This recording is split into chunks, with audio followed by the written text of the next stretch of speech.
All right, today we have with us Nabeel. Good to see you, man. Yeah, it's good to see you too, man. It's been a while. Yeah, It's been a year since I saw you. Yeah, it would have been. It was like just as you found out about Draper, I think Right. That week or the week after we spoke about. Yeah. Yeah. So Nabeel is a machine learning genius guru, and he runs these machine learning communities, and he's done a lot of events here at Draper Startup House in Singapore, and wanted to chat and catch up and see how you're doing. So you're with Transferwise now, huh? Yeah, I moved about 6 months ago. How did that happen? Just as a precursor, I don't think I'm a machine learning guru or genius. It's just that I need an outlet to talk about it, because if I talk to my girlfriend about it anymore, she'll break up with me. So I need someone else to listen to me talk about it, and that's why the community's been good. Yeah. But yeah, so 6 months at Transferwise, settling in. I think I'm just at that phase now where I'm really understanding how much I don't understand, which is always a good phase to be in. So just kind of like picking up as much as I can and asking lots of questions until people are sick of me, and then find a new person to tire out with questions, which is, Yeah, but no, you have a very strong community here. Like all the events you've done here has had a lot of people come, right? Yeah, touch wood. I think I'm super lucky. I think mainly it's the Draper Startup House community that's been super helpful, and I think you guys just create a nice vibe. So it's easy to bring people here because you guys already have the vibe that we're going for. Right. So that worked really well. I think we had a couple online sessions as well, which I think got more views just because it's nature is online. Yeah. But I think we probably should try and start it up again. I'm not sure. Have you guys started doing? We have, but it still is a lot of restrictions. There can be small groups, social distance. So we're doing very, very small events in line with the regulations, but it's still restrictive, But we're slowly, as restrictions open up, we're going to be doing bigger events. But are you doing machine learning stuff at Transferwise, or? Yeah, so it's a good question. Transferwise is really good in that sense, where it's really autonomous, the way that they work, and so it's up to me in terms of what I pick up. But just starting off, I think I'm just trying to understand, it's a new industry for me, new company, new team. So kind of just finding my feet by understanding the processes.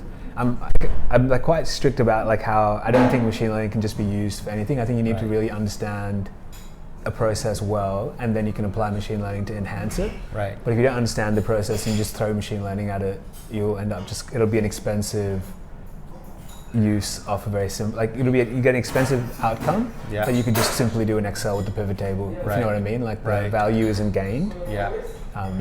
I was telling you, I love Transferwise. I recently opened an account a couple of months ago. Yeah. Because we have employees all around the world, and I was kind of tired of doing transfers on traditional banking platforms, and it became super complicated. Yeah. So I joined Transferwise. I got the card, and transferring just using an email address is super easy. Yeah. So I'm in love with what Transferwise has been able to do. What's the story of Transferwise? Where are they from, and how? Can you walk us through the history of Transferwise? Yeah, I think so. I don't know if I'm qualified to be walking us through the history of Transferwise, but like you said, I think there'll only be 5 people listening to this. Right? Yeah, exactly. I think it's fascinating. I'm similar to you. I was in love with the product long before I even thought about working there. Just as an expat in Singapore, I think it's been super handy to kind of get. So I completely agree. It's been great. I think the history is that essentially, a CEO was in London, similar situation where he had to send money back home to Estonia, and realised how much the banks were charging him just to send money home. Yeah. So he was figured out a way where he had a friend who was based in London who wanted to send Estonian currency to London. Right. So rather than sending it through banks, they just gave each other money in their respective bank accounts. Right. And that's kind of how the idea was born. Yeah. And that was 10 years ago. Right. And I think from there to now. I believe it's 8 million customers and a fair bit of funds each month. Yeah. I'm amazed by all the companies coming out of Estonia. Have you been to Estonia? No, not yet. COVID's restricted me from going, but it's I've already flagged with my lead that as soon as I can travel, I'm going to go to Estonia for a bit. I love. We have a space. Opposite, don't you? We have a space. We have a whole community there. One of our investors is from Estonia, Super Angel. Oh right, okay. And I'm not sure if they invested in Transferwise, but the founders of Transferwise are from Estonia, right? Yeah. But So the company is Estonia, headquartered in London.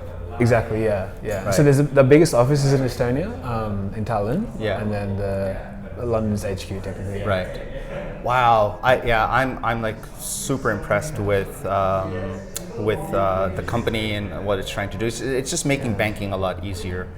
And transparent, which is because Right. I used to work at a bank, right? And I think you've had experience in banks as well. Yeah. And that like opaque operations within bank is something that I didn't really enjoy. Yeah. And so I feel quite passionate working for a company that also feels passionately about that opaqueness. Yeah. I don't know if you've seen any of the ads that we've been running, especially in London and No, some I in haven't. Australia. It's Are they quite funny and aggressive, yeah. Just like kind of pointing out what banks are doing. Right. And how they're hiding, because essentially it's in the exchange rates, right? And people don't realize that the exchange rates you're paying at a bank are significantly higher than what they should be.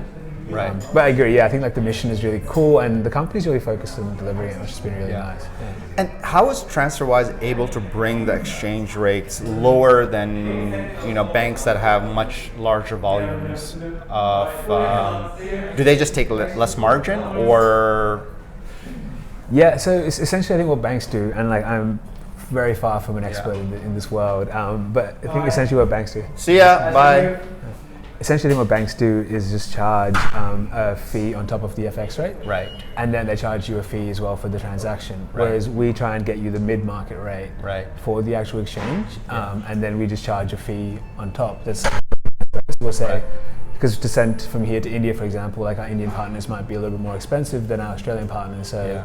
It might cost you a little bit more, but this is how much it will cost. Right. This is the percentage we take as a margin. This is how much the actual cost is, and the exchange rate you use will be the mid-market rate. Right. Yeah. And how big is the Transferwise team here in Singapore?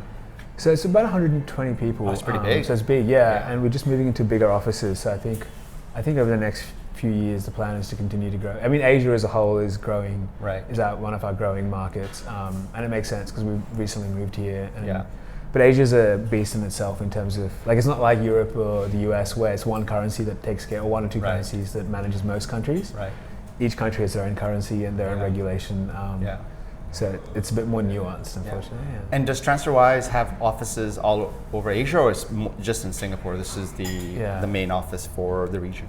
So the main office of the region, there's a few smaller offices, like satellite offices in Japan, Hong Kong, Sydney. I'm surprised how much information I know about Transferwise. I guess it's like I guess. Well, you've been there 6 months. Yeah, exactly. Yeah. And you seem to like working there so far. Yeah, exactly. Yeah, and really enjoying it, which has been nice. Yeah. I wished I had worked at like a fun financial services company. Yeah. Because I worked at JP Morgan for a long time, but that's a traditional bank, right? It's a traditional culture and environment, and I love finance, and I love banking and transfers of capital around the world.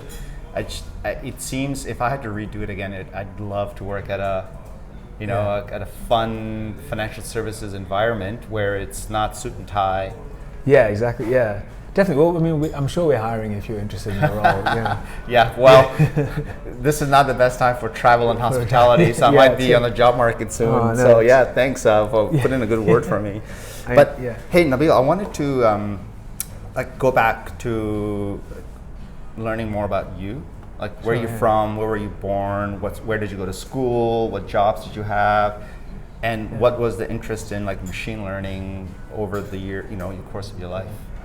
Yeah, I mean, that's a really good question. I mean, in terms of school and stuff, so I went to school so I moved to Australia when I was 10, so most of my schooling was in Sydney, university there as well. I spent a year on exchange in America, but that was less educational and more experiential, I guess. Like, it was more of an experience than...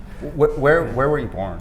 In Mumbai, in Bombay. Oh, so your parents are Indian? Yeah, my parents are Indian, Indian heritage as well, I guess. But moved to Sydney when I was 10, so I describe it as I'm Australian, but my skin's Indian. Yeah.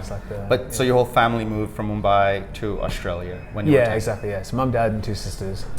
And what brought them to Australia? I think just better opportunities for us. I think less competition, more resources, just more space, if nothing else. That was like a big Mumbai is not. I mean, it's a fun city, but it's not. It's not the best city in the world. No, I think people from like the Mumbai covers will be disappointed to hear me say it, but it is it is a city. It's a controlled chaos, and so Yeah. you need to know, and you need to be fine with that to enjoy it at all. Yeah. And if you're living there, I think it's hard. Like it's really competitive. There's for any one spot, there's 10 times as many people competing for it as there would in other cities around the world. Yeah. Like I think Mumbai's unofficial population is larger than all of Australia's. So it kind of puts it in scale. Yeah, for how big the city is. Incredible. Yeah. And so your parents moved.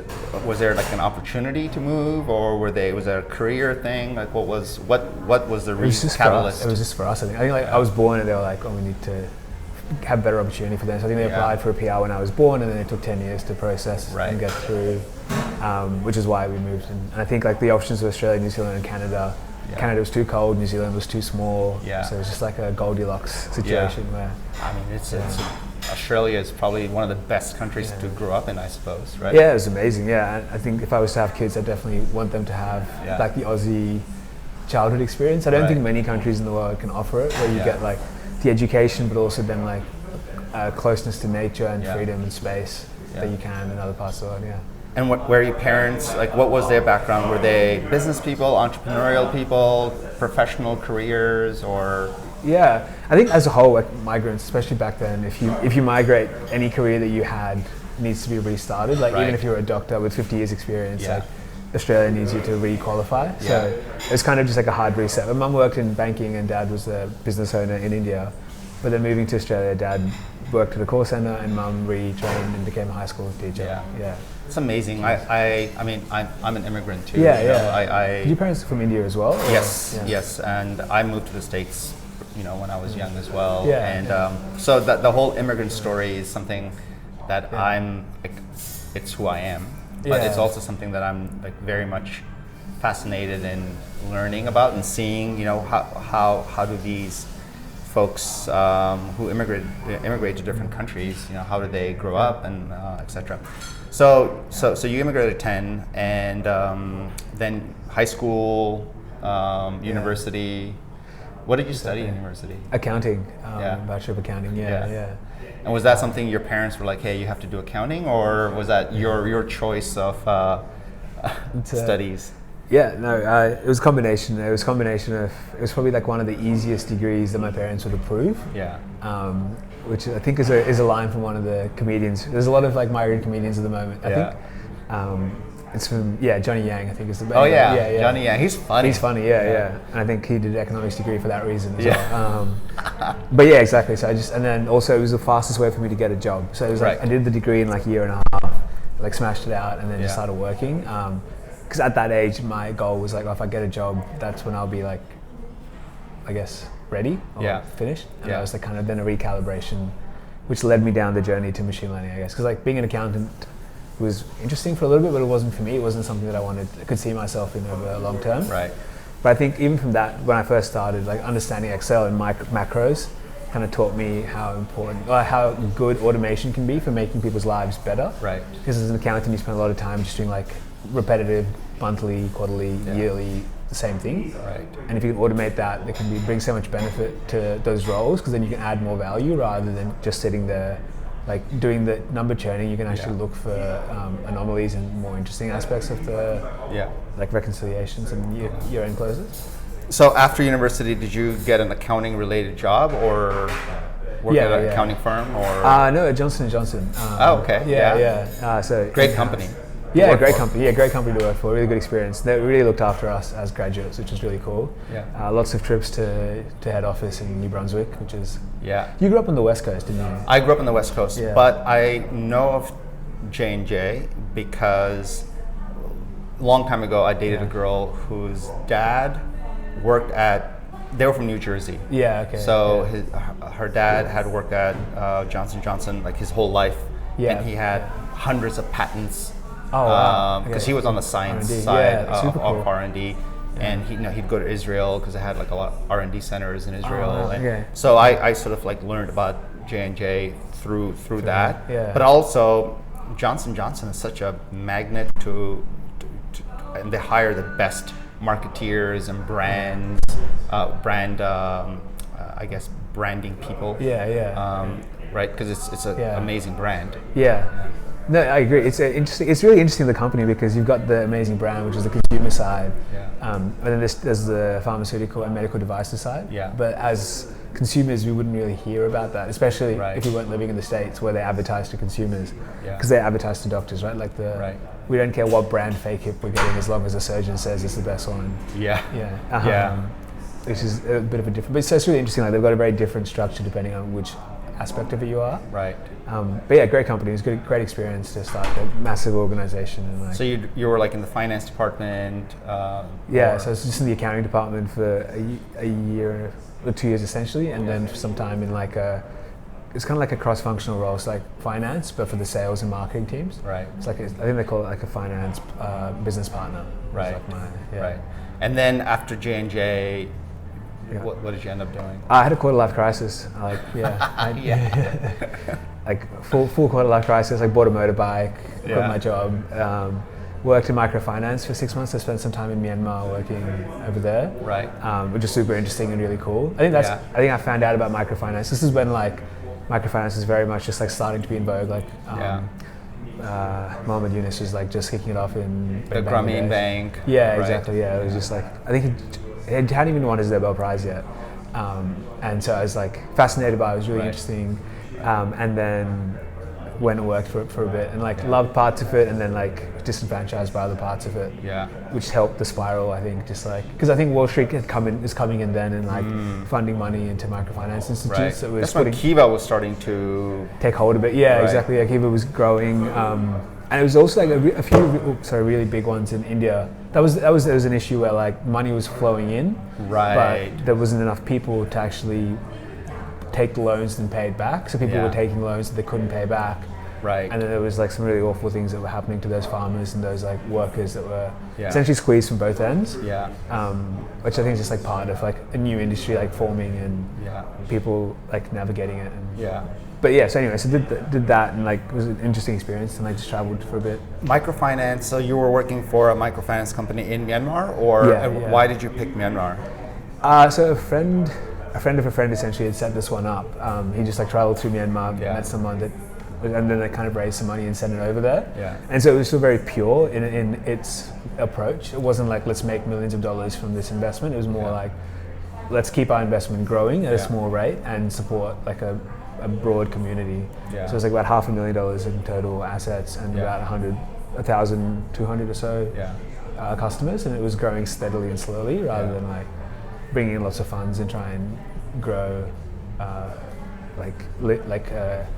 so it's a small operations, but you know Myanmar has such I think overall it's such a small percentage of default rates. Yeah, definitely. Apparently. It does, and microfinance as a whole has a really small percentage. Like it's way smaller than just a normal loan. Right, because it's like very community centered. Everyone knows everybody. There's a lot of reputational risk on the line, right? Yeah, and a lot of pride. And for a lot of the people who are getting these loans, they unfortunately don't have a lot of options, right? So it's this loan at like between 20 and 60%, which is still really high, right? Or a loan shark at 400%, and if you don't pay back the loan shark, your legs get broken, right? And so there's a lot of loyalty towards these microfinance institutes where they feel really obliged and blessed that they're getting these loans, right? Which is also just like a nature of their situation, which is not ideal, right? But I think that builds this idea of like paying it back, and then especially women who get microfinance loans, right? Their payback rate is insane. Like it's like banks would be amazed to get that sort of payback rate. Yeah. So that must have been a really good experience, just learning about a whole new industry and traveling around emerging markets and sort of learning about, I guess, finance in these parts of the world, right? Exactly. Yeah, it was really interesting. It was that combination is perfect. Like understanding finance and also understanding like how people work in different markets, right? And like Myanmar emerging market, like being able to experience leapfrogging. I don't know, have you I guess you've been traveling a fair bit around. Yeah. Have you experienced that, like where an entire country has just missed a portion of like technological advancement? So we have a space in Yangon. Oh, amazing. And we are very much involved in the startup community in Myanmar. And the reason for my fascination with Myanmar is, so my mom is, she's not from Myanmar, she's from India, but she was born on the border of Myanmar and India. Oh, wow, in okay. a place called Nagaland. Okay. So the folks there are all of Burmese descent. You know, Sure, it's that whole region is like It's like a hot pot, isn't it? Of like, it's yeah. different tribes, and so there's a tribe in the north of Myanmar called the Naga tribe, Okay. and that spills over to India. border. Okay, So yeah. like when the British left, it sort of just like crossed some lines, Yeah, right? And yeah. so Yeah. you had some tribal people living in the north of Myanmar that now are part of India. So that's essentially what happened. So Oh, wow, okay. I've always been very fascinated with Myanmar, and Yeah. when I was backpacking, I spent a lot of time in Myanmar, and I'm just like Interesting, yeah, yeah. amazed at the opportunity Yeah. that country has, because it's a huge population, 60 million people. Giant, Well, yeah. no one really knows exactly what, yeah, what the exactly. census numbers are, Yeah. but it's a huge population, Yeah. strategically located. China, India, lots of natural resources, Yeah. trading port. I mean, in the future, if they play the cards well, could be Yeah.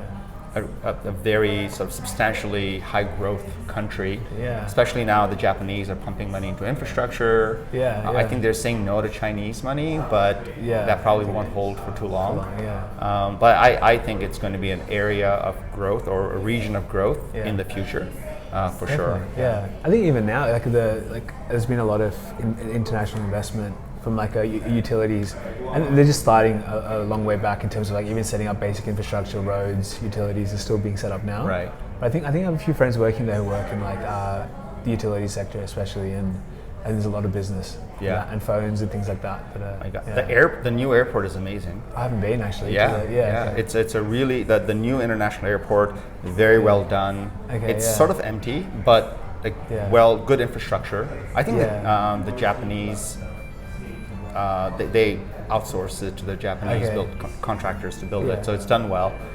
There's a KFC there now. Yeah. Wow. Okay. There's a yeah. Coffee Bean and Tea Leaf. Oh wow. Okay. Yeah. No Starbucks yet. But Yeah, Domino's is there. I mean, all the Yeah. big brands are Coming in, are yeah. coming in for sure. Yeah. Yeah. I'm not sure if that's a sign of progress or yeah. Yeah, I guess. Yeah. I guess it could go both ways. Yeah. It's interesting, isn't it? Yeah. Have you heard all the stuff about how because Facebook essentially passed out mobile phones? Yes. Yeah. Yeah. It's crazy. It's isn't it? crazy. It's Like the internet is Facebook is Facebook, the yeah. internet. Which is insane to think Which is about. insane. It also makes so much sense, right? It's like Yeah. that's your default browser. Like we treat Yeah. Google as the internet, right? We don't really think that Google is a layer on the internet. Right. Like Google is for us, Yeah. like the base internet layer. Yeah. And for them, it's Facebook, which is Yeah. really interesting. Well, that's what Facebook tried to do in India, Well, yeah, right? Because they were trying to do the hot balloon Wi-Fi. Loon, right? Google Loon, yeah. Right. Yeah. But the whole idea, the proposition was we're going to give out phones. Yeah. And the phones will only have Facebook, and they can only access Facebook. So Yeah. the Indian government was like, Not screw happening. this is not happening, right? Which is great. I'm surprised and pleased that the Indian government made that decision. Is like, Yeah. because I'm assuming there'd be a fair bit of money on the table. Oh, For I'm sure. that, Yeah. And then also banning TikTok. That was a power move. From India, do you think? Yeah. Yeah. I don't.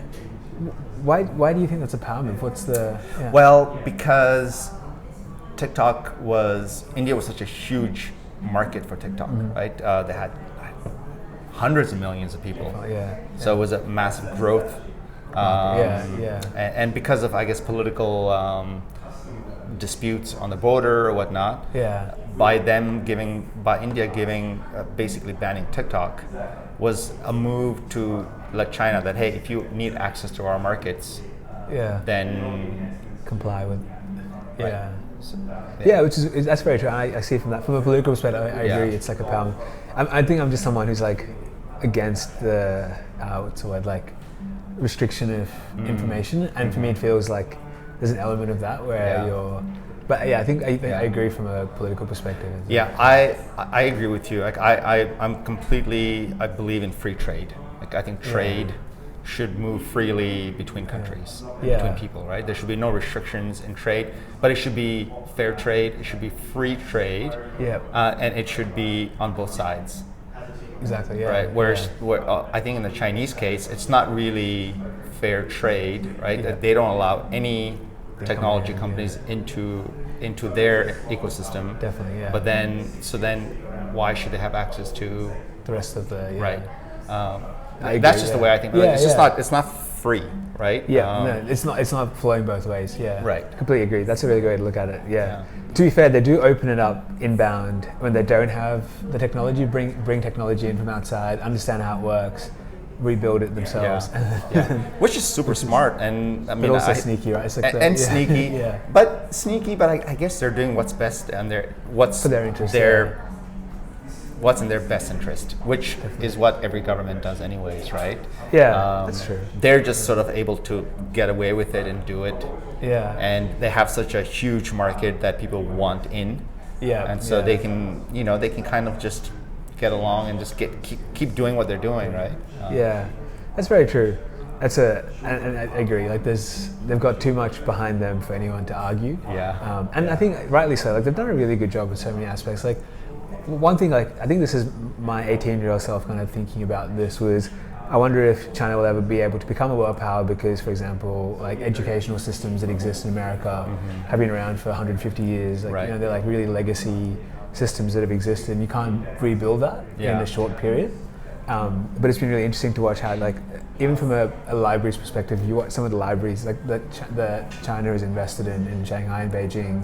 It's incredible, and for me, it's like indicative of the recognition that education is something that needs to be invested in. Right. Whereas I don't know if necessarily the Western countries view education with as much priority for investment. Which has just been like a Well, I would argue that China's already a world power in the sense, maybe not an internationally recognized soft power, but from an economic power, it's already a world power. Yeah, 100%. And even from a soft power, like Chinese citizens and like Chinese heritage individuals live all around the world, which in itself like helps with so many things, from like distributing their culture, distributing like goods and services, and like having businesses set up globally. Yeah. The Belt and Road. Belt and Road. Belt and Road. Yeah. Road and Belt. The New Silk Road, essentially. Right. Which is apparently just it's happening. Like it's they're construct like it's not just a theory.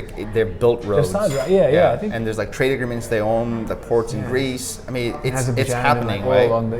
As people are sort of like arguing, bickering, they're just sort of moving forward with it, right? And investing trillions of dollars in other countries, which is also like a really good way to make friends. Right? And Australia, you guys don't have a good relationship, right? At least now with China, there seems to be a lot of political like bickering between the two countries, right? Yeah, I think so. It's really, I'm sure it's very nuanced, and I don't even understand the surface of it. But I think there's been I think it's mainly around journalism, and I think there's a lot of Australian journalists who are based in China. I think some had a really hard time. Some got detained, I think, for like up to 6 months. And I think it's just going to be that battle between like a communist country and a country that believes in like complete free speech. And I don't actually know what works, because on one side, like a country that believes in free speech, there's not necessarily just free speech everywhere. Like I think there's still a relative control of the media by some major organizations. And then on the other side, like you controlling the free speech directly. I don't know if that helps. I mean, it's such a complicated topic. Have you do you know about I'm going to butcher the word.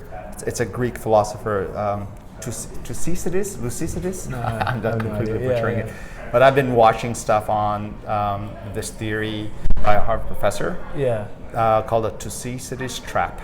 I'm butchering. It's a Greek philosopher, and so this professor did a research on the last 500 years, and looked at all the upcoming powers that are in the process of overseeing an incumbent power. So he just looked at 16 of these cases in the last 500 years. So let's say Greece and Sparta, and I think that was like the first sort of incident in history where incumbent power was threatened by a rising power.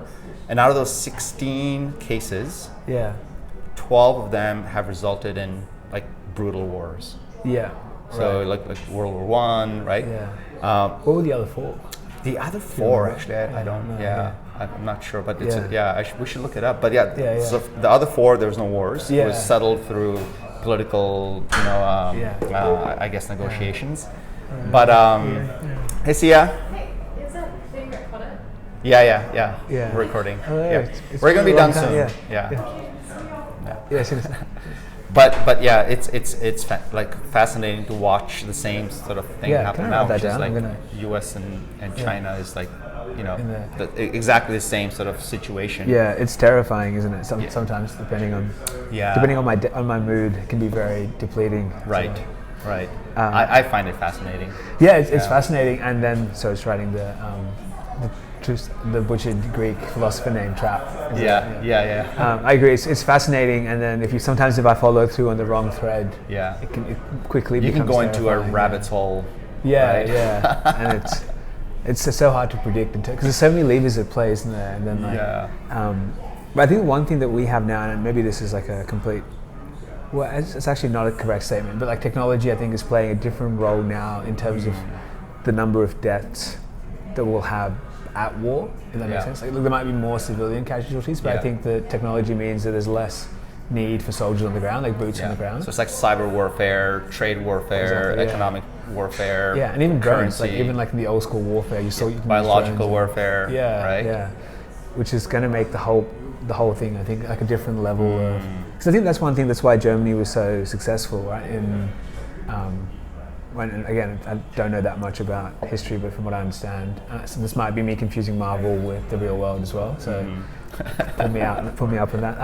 But I think the German technology and Japanese technology is one thing that helped, because relatively they were smaller countries than who they were up against. Right. But the technological advancements helped them kind of bring them up to a level. Yeah. Which I think will be interesting. I think that might be the battle going on right now. Yeah.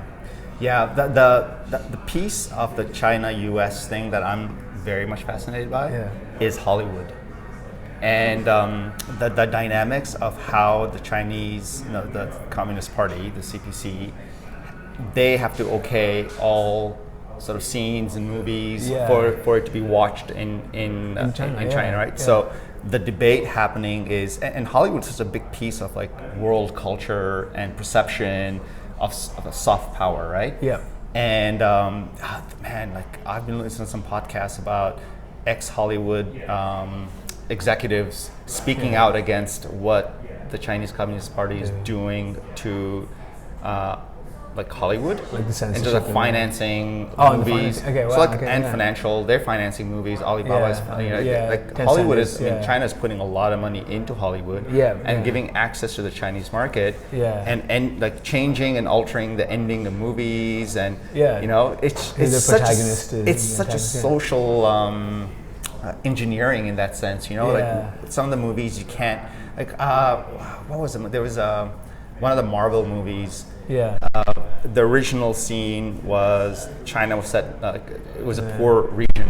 Like super poor region. And the superhero comes into, and then the Communist Party basically said, "Oh, you can't because there is no poor areas in China." So they had to change it, or they had to like move it to a different country. Wow. So that piece of like the entertainment and movies that's a whole different area of like warfare happening. I agree 100%, and that has such a big impact on us subconsciously, if not like in terms of how perception. we think, right? Yeah, perception. Yeah, right. Beliefs, like subconscious beliefs as well, which is the scariest type of belief. I completely agree. I think that's a really clever, like it's a really smart move, right? To do that. I think Hollywood's been doing it for years, like the whole. Oh, well, absolutely. I mean, people perceive the U.S. to be a certain way through movies. Even if they have not ever been there, right? Exactly. And there's coming back to your quarter life crisis, we went on a tangent there. So your microfinance stint, did that it scratch your itch or? Yeah, so I really enjoyed the microfinance side, but I thought that I would be better placed in from an organizational standpoint rather than NGO standpoint. I think like I just enjoy the pace of work at like a corporate organization, I guess, and that was partly what I was trying to figure out. Right. But so came back, worked at a bank for 2 years, then moved to Singapore. I'll try and speed through this part. Yeah. So I worked at a bank as an analyst for 2 years, and that's kind of where I upskilled in the machine learning and like data side. Yeah. So I was doing it for my day job and then also kind of part-time in the evenings. Yeah. And then, yes, did that for 2 years, then moved to Singapore as a PM for Parcel Perform. Right. Because I was kind of just figuring out whether I wanted to go down the tech road more or kind of utilize my people skills differently, I guess. Because I think even in a tech role, you still need to use people skills. Yeah. And I think I'm just not suited to be the really, truly technical person. I think combination of my interests and my past experience, it'd be a really steep curve. I'm not sure if I want to climb it just yet. But yes, I did that for a year, and then now I'm back as an analyst at Transferwise. So. What bank did you work at? Westpac. Okay. Yeah. Australian bank. Australian bank. Yeah, they've been in a bit of hot water recently. But yeah, it was a fun place to work, and I think as far as banks go, it was a nice bank to work at. And what was the decision for you to move from Australia to come work in Singapore? It was my partner's decision, really. She's setting up a business and she wanted to come to Singapore. Oh, that's right. Your girlfriend. She has like an agri-tech startup. That's right. She's. I think Singapore is a good hub for what she does. So there's not much agriculture in Singapore, but commodities come through, and they're helping digitize supply chains and can provide financing. So that kind of works well. So that was the driver for moving here. But I mean, it's also a great place for me in terms of from an ML perspective and a tech perspective. It's like a really good ecosystem, as you can see with like creating the machine learning meetup and things. Like there's a lot of people here interested in the tech space, and the government does a great job of helping kind of foster that. So it's a good place to. So your partner was like, "Hey, I'm setting up a company in Singapore. Come move to Singapore." So you moved here. You got a job at your previous company. And what was that experience like? I think I think they say that Singapore is Asia with training wheels, right? Like Asia for beginners is that, which I think is very true. I think it's very easy to move to Singapore. I think it's really easy to find the things you love, find the people that you get along with or closely identify with. It's easy to kind of set up. I think the country's designed for it to be easy, which is really nice. Everyone's super friendly. I think people are friendly here than they are in Sydney. I don't know if you find the same with the West Coast. I think people are super friendly here. I love living here. And my wife Anna, she loves living here. I've been here 4 years. She's been here 7. And I mean, we do live in a little bit of a bubble. Right. Like we live in like this expat bubble. Which is not like it's not like 100% like the real Singapore. But nonetheless, like I like the bubble, and the bubble is nice. Exactly. The bubble exists for a reason, right? I find it interesting. Like I don't know if it doesn't make sense to me to like live outside the bubble and be unhappy, but like be, if you know what I mean, like But I think like if you were living on the West Coast, like back in California, right?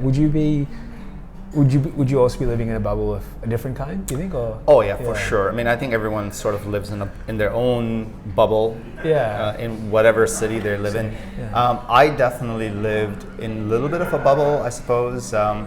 Before I went traveling, I lived in Santa Monica. Close to the beach. And that part of the city is a bubble. It's like one of the only parts of the city where you can actually walk. Like you don't need to drive, right? So you go shopping, do everything, go meet your friends, go to the bars, go to the beach. You can just walk everywhere. So that Santa Monica bubble is a bubble. We used to say we would never go east of Lincoln. So Lincoln was a street close to the beach. We would never go east of Lincoln because past Lincoln there's no like walking. There's not a lot of things happening. So we would stay in this bubble. I went to business school at USC. So USC has a bubble of its own. Because of the sports and you go watch games together. It's quite a big campus as well, isn't it? It's a huge campus, Well, the campus is actually in the east. So ironically, we'd have to drive to the. Well, then a train actually came, so I'd take the train. But I mean, we definitely lived in some sort of a bubble for sure. Yeah, I agree. Same with Sydney, I think as well. I think it's partly it makes it easy to get comfortable, right, and like find your people and your tribe, I guess. And so I think Singapore's been great for that. Yeah, so it's been pretty seamless, and it's been nice meeting you guys and kind of like building that, fostering that relationship as well, which has been nice. And yeah. And are you still in touch with AJ? Yeah, I am actually. Have you been speaking to him? AJ was on a pitch session last night.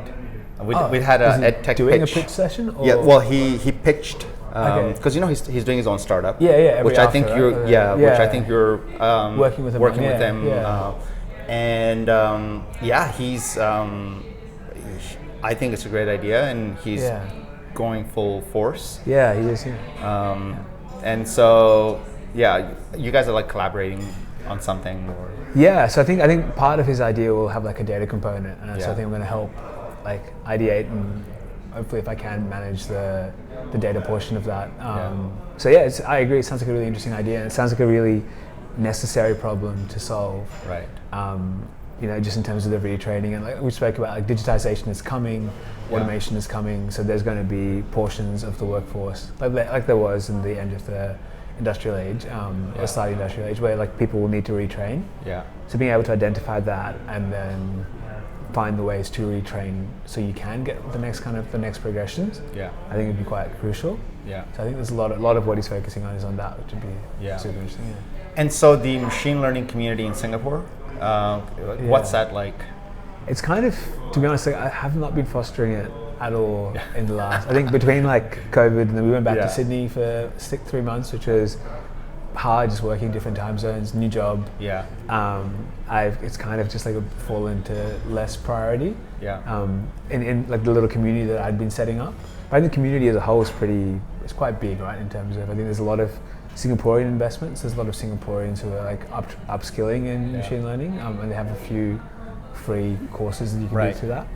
And I think there's a big community of people coming in through like the Googles and Facebooks, Amazons, where there's a lot of tech, like data scientists who are coming here from all over the world, focusing on machine learning. Right. So there is that like corporate skill set that exists, and there's a lot of interest in people who are upskilling. Right. So I was trying to kind of sit in that middle of like being a bridge between people learning and people who are like deep in that space. Right. Which I think there is still room for.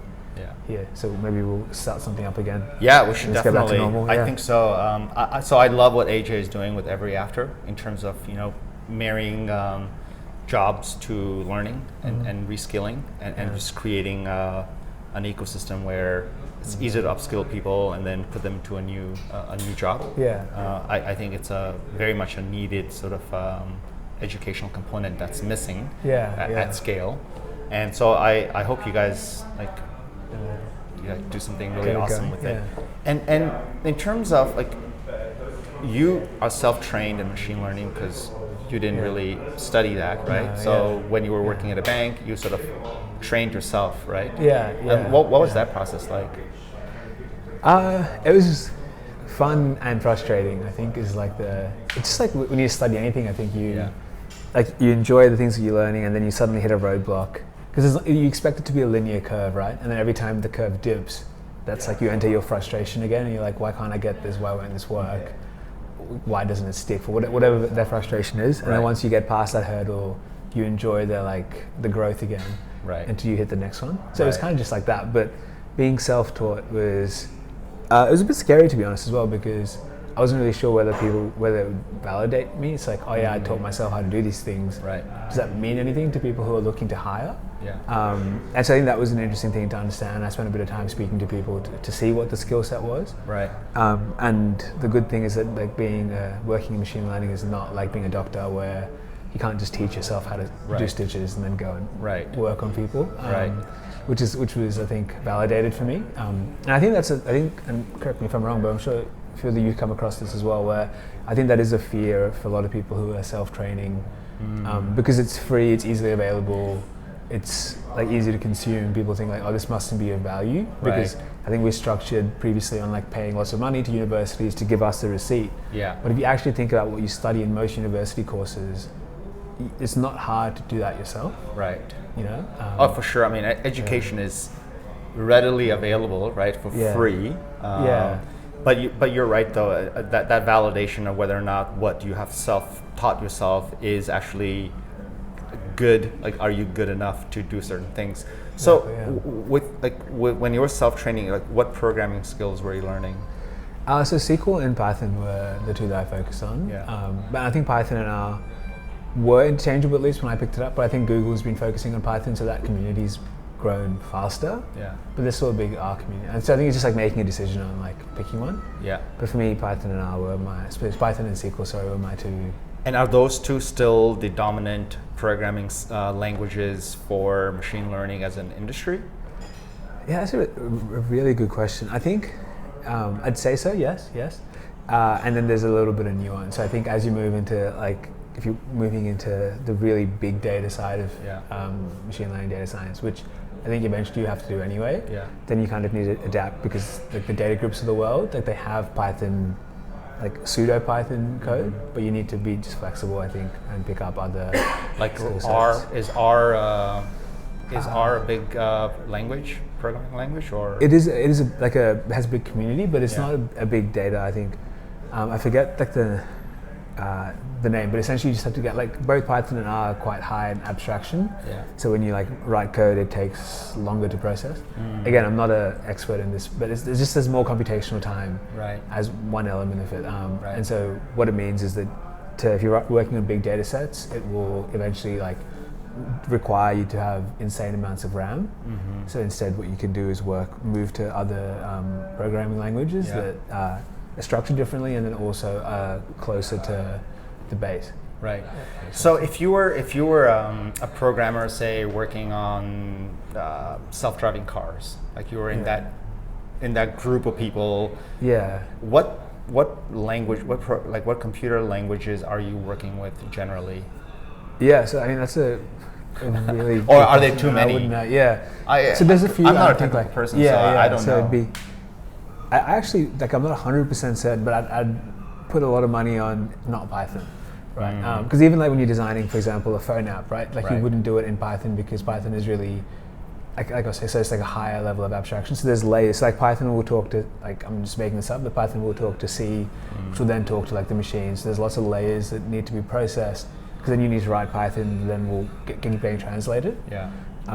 And so the closer you can get to speaking to the machine, the faster things work, and the more efficient they'll be. So I think that's the layer that they'll be playing with in the self-driving world as a whole. But I'm pretty sure that both Uber and Tesla have their own language essentially that they've created, which makes sense as well, right? They'd be like designing their own way of doing it. I'm pretty certain, but I might be wrong. But again, I think when you're a programmer, especially if you're like someone like me, it's the language isn't the inhibitor between me doing something technical, because I'm never going to be the most technical person who's going to write the most efficient code. But I'm someone who can like help with the technical side, and then more than that, like kind of understand the requirements and tease out the process flow to make sure that when we do write the technical stuff, we've thought through how things might be done. So you would probably fall into the category of, say, I'm just simplifying this, as like a product manager that talks to both the people writing code and then the business environment and sort of like connecting the two together. Exactly. That's kind of where I sit, and I think like enjoying the technical side. Like I enjoy the technical side enough, which is why like staying in the analytics world has worked. But I definitely see myself as someone who's in that middle, in that bridge. And I think every after or AJ's startup is at least the first area that they're trying to tackle is like product managers, right? Exactly. And so I think one of the big things is like a product manager in each company means a different thing. Just kind of standardizing that and adding some perspective and what it means for a specific company, and then what you need to do to get that role at that company. Does that make sense? And in Singapore, like which are the most exciting companies to work for today? If you're someone interested in in this machine learning cult, which are the companies in Singapore doing like interesting, challenging stuff? I think that's a very good question, and I think it's one that's not easily answered. for a host of reasons. Right? I think like a lot of people are working on things that they don't necessarily want to share. Right. But so for example, Parcel Perform is doing some really cool things with machine learning. But obviously I'm biased because I was working there. And again, it's one of those things where like you might not necessarily know they were doing that because it's integrated with the product offering. Yeah. Right. So because you want it to be a way to enhance your product rather than like something that's like the basis of your product. Does that make sense? So that's the thing for me where I find it really interesting with machine learning. It's not necessarily like just creating something that we weren't able to do before, but it's finding ways to make things that we do a lot faster, better, more efficient. Yeah. So it's like Google Translate's a great example. Like if you think about 5 years ago, 8 years ago, when you put in a translate to Google, it was awful. The translation never made sense. It was always confusing, like what's going on. And now the translation's gone so much better because of the enhancements in the machine learning tool that runs that. And for me, I think that's what I find really fascinating because for me, I feel like that's what increases like the amount of time that you have available, and it can like drive improvements in quality of life, which I think is really cool. There's some cool companies working on like the electricity grid, so using machine learning to understand how to like optimize electricity consumption, which I think is super cool. And again, can benefit lots of people and the environment. It's like a three-pronged approach, like benefit people, the environment, and their customers. Yeah, fascinating. So you're now at Transferwise. What's your? I mean, you're young. What's your like 5 years, 10 years from now? What what are the things that excite you in terms of career, profession, or just passion of tech, stuff that you want to be involved in? Yeah, I mean, it's a really good question. It's one that I'd love to have an answer for. Like, I'd love someone to tell me like this is what you should do in 5 years and in 10 years. And yeah, it's been like, to be honest, it's been a bit of a personal battle to try and understand picking something more specific. But I think for me, like I really enjoy Transferwise. Really enjoy that cross section of like the financial services with a cool company to work for and a mission that I really believe in. Which is like a triple threat that I haven't really found before in terms of the companies that I've worked for. So really, really enjoying that. So I think definitely staying here for the foreseeable future. And so trying to understand the industry better. So at the moment I'm working on the product analyst side, maybe explore other parts of the business to get a good understanding of how it operates. And hopefully continue working with Every After. I think the name is going to change.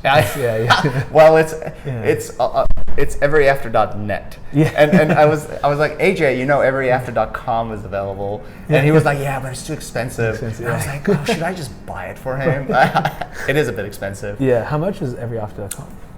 Well, actually, I don't know if it's .com is available, but it's like everyafter.co is available. Okay. But how expensive was the... I think it was a couple $1,000s. Oh wow! So okay, it's a bit expensive, but it's not like unreasonable. It's. I'm still surprised it's that expensive for like. But anyway, so I think the name will change because I think everyone just calls it Ever After, right? Which is not what AJ wants. Oh right. Well, I guess the name will evolve over time. It's really the product that needs to be built out first. Yeah, exactly. So I think it's. I'm glad he's focusing on the important stuff and not worrying so much about And he's making the right decisions, like not spending $1,000 in a URL. I think is probably key. And God, it's I really hope you guys do an awesome job with Every After because there's a lot of interest in education, of course. But just finishing up, because I know you probably have to run. Just go back to work. If you had to go back to the days when you had your quarter life crisis and bought a motorbike and went traveling, in hindsight, what advice would you give to yourself if you went back? Yeah, it's a really good question because anything that I say now is also indicative of like maybe I didn't do it then. Right. But I think more than anything is just like, and this is going to sound really like sitting in a circle with the drums, like a drum circle kind of hippie, but it's just like enjoy it. I think like there was an element of like being a 22-year-old, like being like, oh God, my life is unraveling in front of my eyes. Like, what am I ever going to do? Which is just like, I think it's like classic in hindsight. It's like, no, you're fine. Don't stress. Just like enjoy it. I definitely did enjoy it, but I think there's definitely moments when I was just like in a bit of a panic, and I could have just enjoyed it a bit more. for sure that advice. Yeah. So I asked this question to everybody. Yeah. And without fail, every single person says this. They've said the same thing. Okay, yeah. You know, they say things in different forms. They say, I would ask myself to just take it easy, not be so stressed out, enjoy the moment. Yeah. You know, that's kind of been the consistent Feedback, theme, which is clearly, it seems to be the winner of advices to the self. Yeah, which is so interesting. Does that indicate that a lot of us are not enjoying the moment in the moment? Right. So we keep telling ourselves to enjoy it in the past? Yeah. So I think, yeah. All right. Well, we'll let you get back to work. Yeah. Thanks. Yeah. I hope you kill it at Transferwise. Thank you. It's a great company. I love using Transferwise. I hope you guys do awesome, and thanks for building an awesome product. Yeah, thank you. I didn't build it, but I'm enjoying it. So, yeah, it's great. All right. Well, thanks, man. Yeah.